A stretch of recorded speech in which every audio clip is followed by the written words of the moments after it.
علم هاي مش محلنا هون استهداف.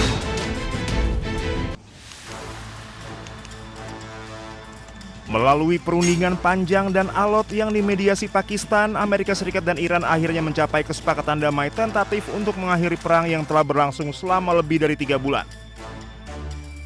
Kesepakatan ini diumumkan pada 15 Juni 2026 yang dapat mengurangi ketegangan di Timur Tengah.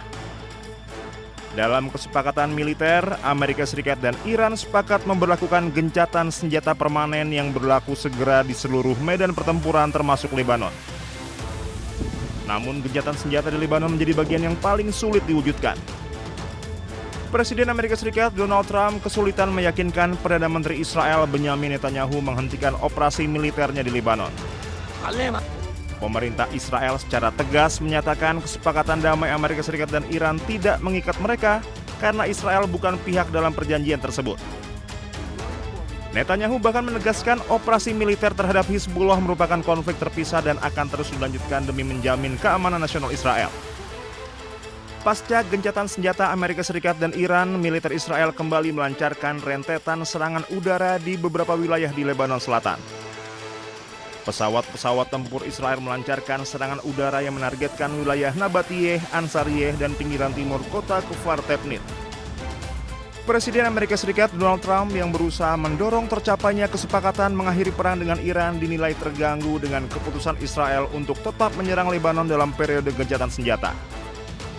Trump khawatir eskalasi militer ini tidak hanya memperburuk citra Israel di mata dunia, namun juga berpotensi merusak proses diplomasi yang sedang dibangun Amerika Serikat dan Iran. Tak hanya itu, Perdana Menteri Israel Benyamin Netanyahu juga menghadapi tekanan dari publik Israel. Pemerintah Netanyahu dikritik karena gagal melemahkan Iran dan Hizbullah di Lebanon yang dipandang sebagai ancaman terbesar warga Israel.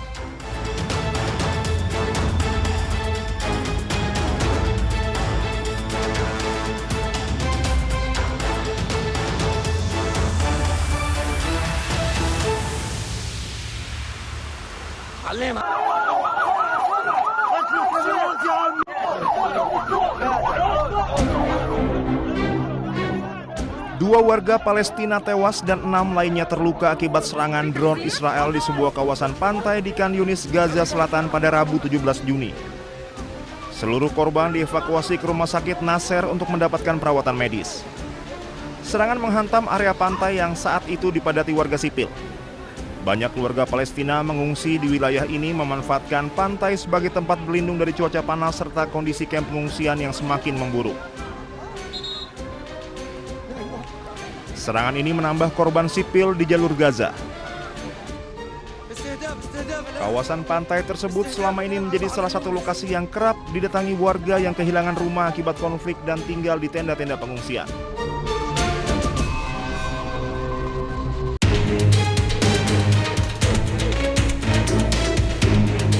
Aksi perampokan di siang bolong yang terjadi di sebuah rumah 2 lantai di Jalan Pati, Menteng, Jakarta Pusat didalami polisi.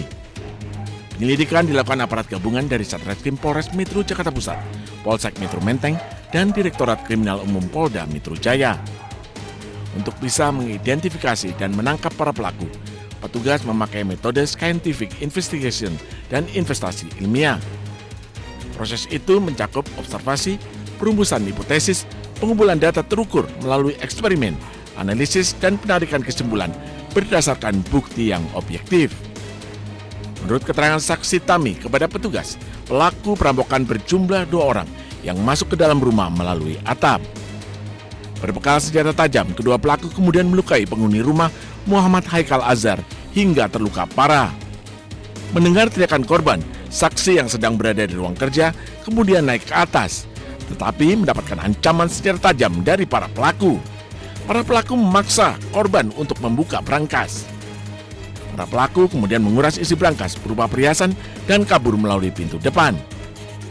Masuk ke rumah dan melakukan perampokan, namun informasi tersebut masih kami telusuri lebih lanjut untuk klarifikasi maupun menemukan bukti dan petunjuk lainnya.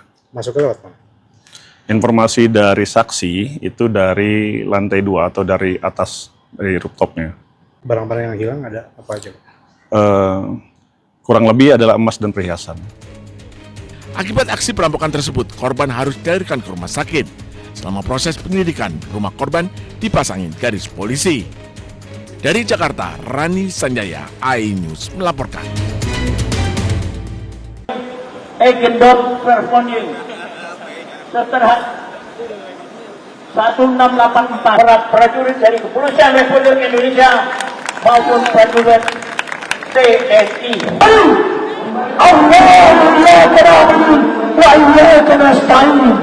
Yang mana saya belum lihat mukanya? Sini Pak, maju Pak. Pengadilan Negeri mengundang Kasat Pol PP DKI Jakarta perwakilan. Sini Pak, merapat. Pengadilan Negeri mengundang pemerintahan daerah provinsi administrasi wali kota Jakarta Pusat atau yang mewakili dari wali kota Jakarta Pusat. Pengadilan Negeri mengundang pemerintahan kota Jakarta Pusat hadir. Ayo Pak, merapat sini Pak, nggak apa-apa. Dengan kokoh untuk berteriak tentang hak-hak mereka sebagai anak bangsa. Mereka berdiri dengan kokoh mengajukan gugatan perbuatan melawan hukum yang dilakukan oleh, di situ disebutkan bahwa lengkap kita gugat, yaitu Sekretariat Negara, BPN dan lain-lainnya, bahwa tanah ini tidak bisa serta-merta dieksekusi karena ini adalah milik ahli.